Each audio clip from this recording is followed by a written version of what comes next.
remember him for, you might make $50 selling a science fiction story in the 50s.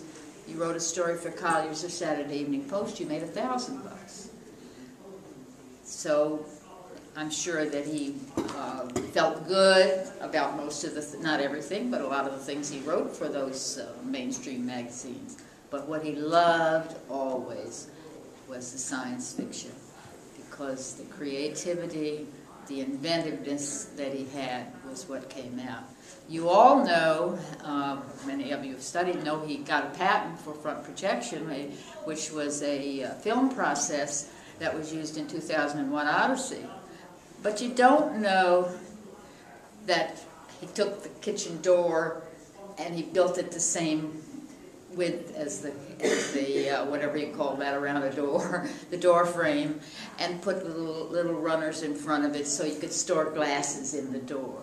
No, I mean, all of the stuff he was doing at home all the time. He was always creating, inventing. How can I make this better? What would be good here?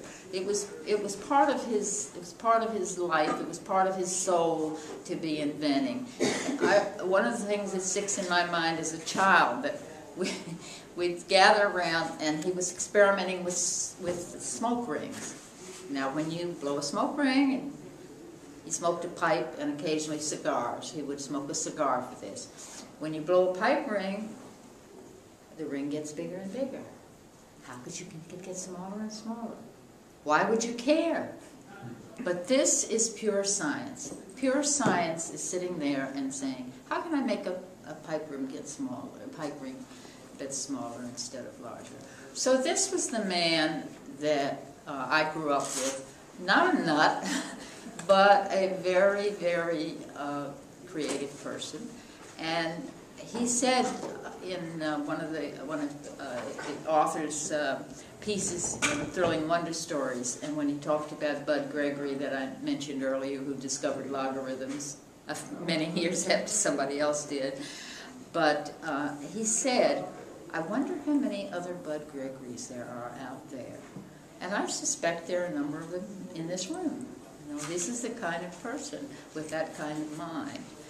And so that's my mission as I went forward in writing this book and thinking about publishing it, with, of course, much encouragement by people in science fiction. And I can't say enough. They're the greatest people in the world. A lot of people would afraid you were going to be competition or something.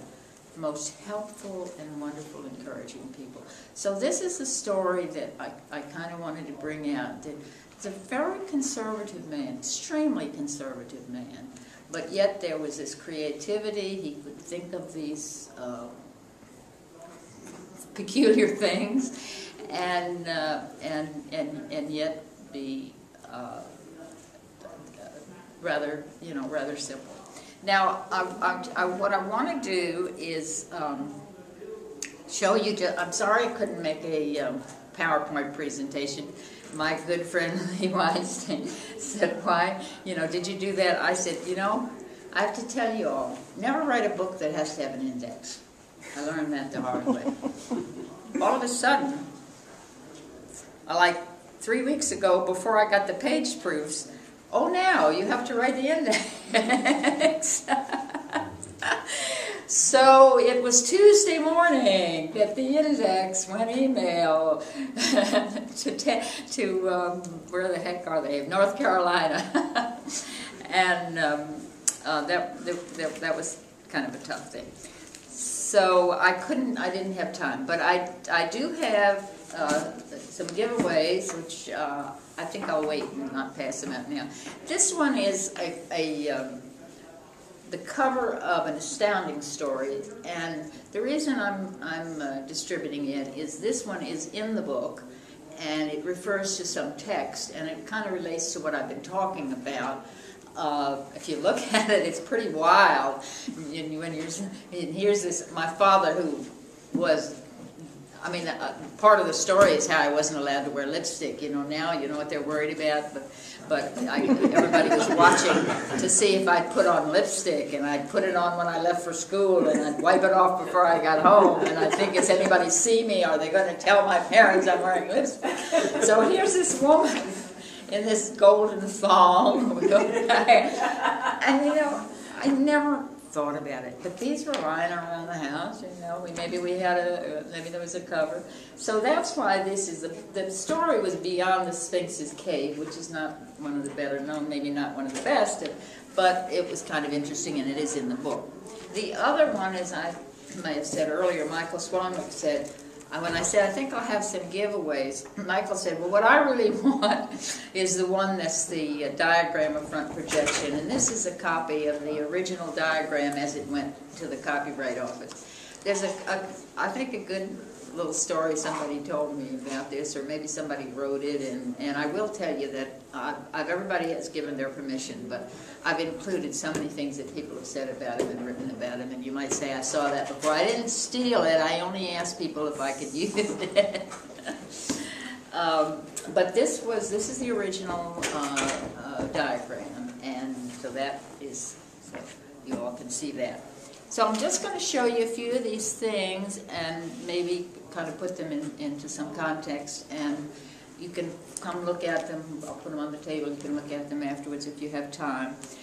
But it would be nicer in a PowerPoint. This is a picture that kind of shows you of my father's paradise when he was married my mother. They went to Virginia. And they bought. He was originally from Virginia, and they bought a home on the York River. And there was a wharf where the boat came twice a day from Baltimore to West Point, Virginia. And there was a Barney, the Barney Mule, he was called, and he hauled whatever there was. In this case, it was watermelons. A mile after the end of the war, and my aunt and a friend of hers are sitting on top of a load of watermelons. So you can kind of see that you don't get much more rural and away from Mars as that.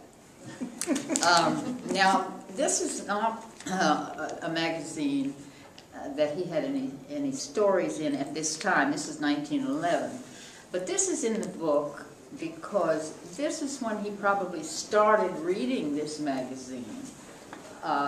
Because by the time he was 17, he was having little pieces in it, little epitaphs, little very, very sophisticated kinds of fillers that they had, that they put in here. It's supposed to be, it says, a magazine of cleverness, and this... It's the equivalent of the New Yorker. Yeah. In time period. Yeah. So he was in it, and there's quite a lot about it, because Smart Set was quite an interesting magazine, the people who ran it, Nathan and Mencken and so forth. So that's why I have that in here. Now this is another one that they wrote for. He and his brother died at 39, never married, and never wrote much beyond the early snappy stories telling tales, a few of those earlier magazines. My father used to say rather disparagingly, I hope I don't offend anybody, he used to say, if George doesn't sell a magazine for a couple of months, he gets a job as an editor.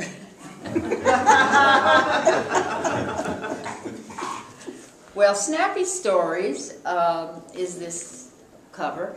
And there should be here, George actually, I don't see it, I don't know why, but George actually had a story in this particular issue, a little story.